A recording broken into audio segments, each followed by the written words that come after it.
Jesus cura e salva, em nome do Pai, e do Filho, e do Espírito Santo. Amém.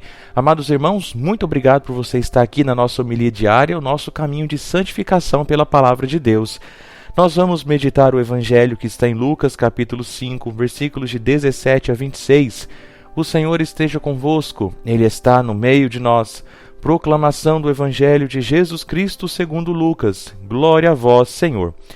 Um dia, Jesus estava ensinando. À sua volta estavam sentados fariseus e doutores da lei, vindos de todas as aldeias da Galiléia, da Judéia e de Jerusalém, e a virtude do Senhor o levava a curar.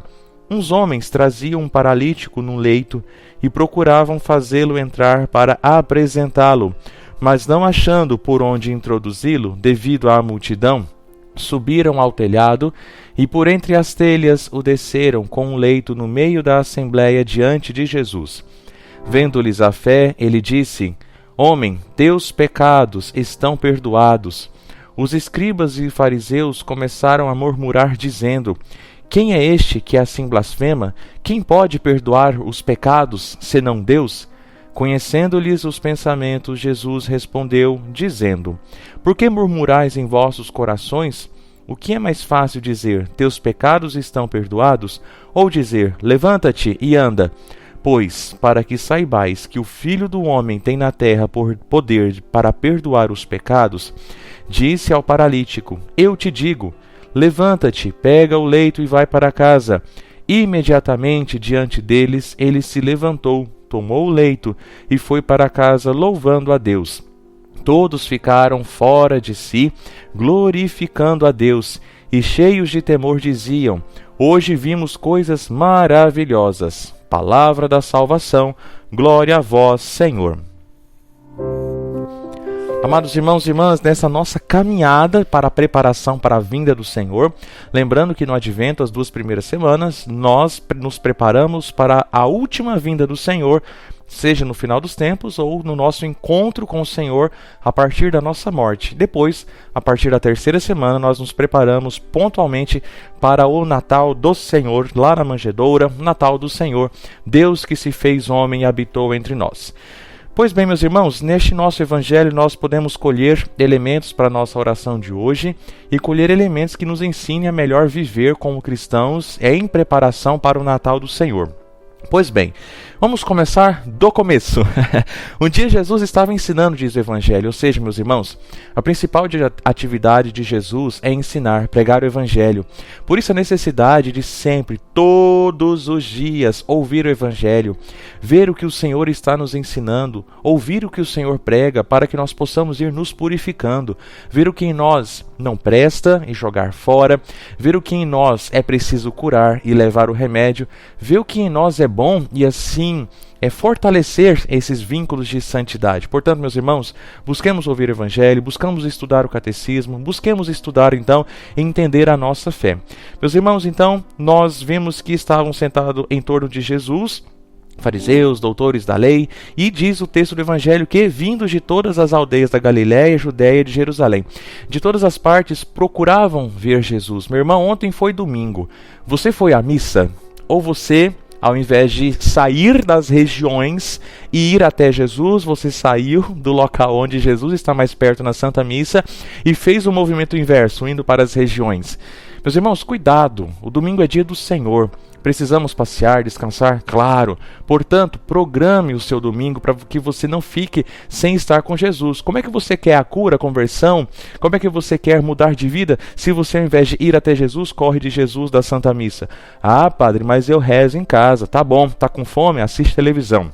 Pois bem, meus irmãos, e aí alguns homens queriam levar um paralítico para ser curado, mas a multidão estava apertando. E o versículo 19 diz algo muito interessante. Mas não achando por onde introduzi-lo, devido à multidão, subiram ao telhado por entre as telhas e o desceram com o leito no meio da assembleia diante de Jesus.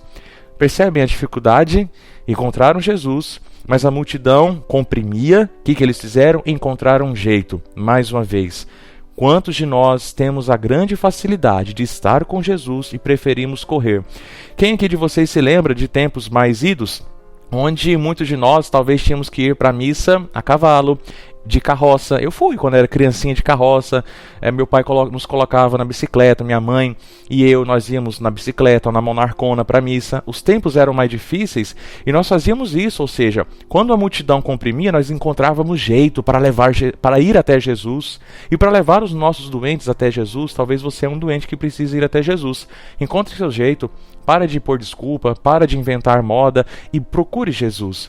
E aí o versículo 20, meus irmãos, diz algo muito interessante. Veja, vendo-lhes a fé, ele disse: homem, teus pecados estão perdoados. Vendo a fé de quem? Do paralítico? Não, mas a fé daqueles que estavam levando o paralítico, meu irmão, o poder da intercessão. Sim, talvez o paralítico, ele mesmo já tinha desistido. Não adianta, já busquei esse médico, eu nasci assim mesmo, esses são os meus traumas do meu passado, não adianta. Mas os seus amigos, a turma que estava ali em torno dele, tinha fé que Jesus Cristo poderia curar.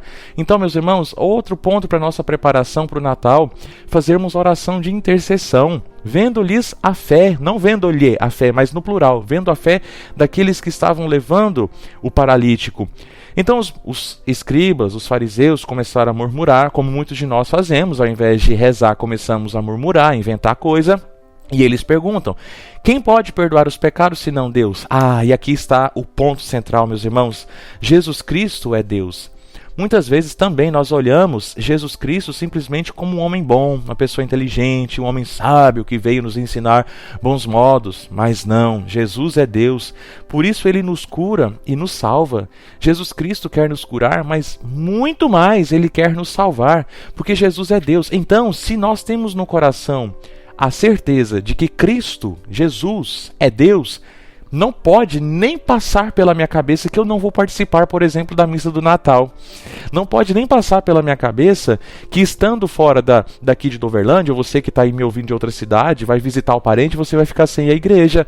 Assim, é incabível, é inconcebível, não, é impensável uma coisa assim, porque Jesus é Deus e Ele quer nascer nos nossos corações. Você quer que Ele nasça no seu coração? Jesus, então, que conhece os corações dos escribas, dos fariseus, levanta a pergunta: olha, o que é mais fácil? Perdoar os pecados ou dizer para este homem, para este paralítico levantar? E Jesus diz: olha, pois bem, toma tua cama, levanta-te e anda. O paralítico, então, deixou de ser paralítico, ficou curado. Imediatamente, ele diante dele, se levantou, tomou o leito e foi para casa louvando a Deus. Versículo 25, repito: imediatamente diante deles, ele se levantou, tomou o leito e foi para casa louvando a Deus. Pois bem, meus irmãos, outra parte que nós precisamos fazer crescer no nosso coração, também em preparação para o Natal do Senhor e para o nosso encontro definitivo com o Senhor. Quantos de nós recebemos curas, milagres? Vamos colocar das coisas mais simples às coisas mais complexas. Nós temos o milagre da respiração, da água, da comida. Nós temos o milagre de acordar, de dormir. Nós temos o milagre de boas amizades, de uma igreja para a gente rezar. Mas também nós temos outros grandes milagres. Mais uma vez retomo: quanta gente escapou da pandemia e não volta mais à igreja? Quanta gente passou por uma cirurgia, foi na igreja e nunca mais voltou? Quanta gente recebeu a cura no casamento, nunca mais voltou na igreja, foi lá, pediu a cura, pediu a oração do padre, nunca mais foi para a missa? Isso é um modo muito egoísta de ver a nossa fé, egoísta demais, ou seja, eu vou lá, pego o que eu quero, vazo e nunca mais eu volto. Opa! Você está certo, meu irmão, de fazer uma coisa dessa?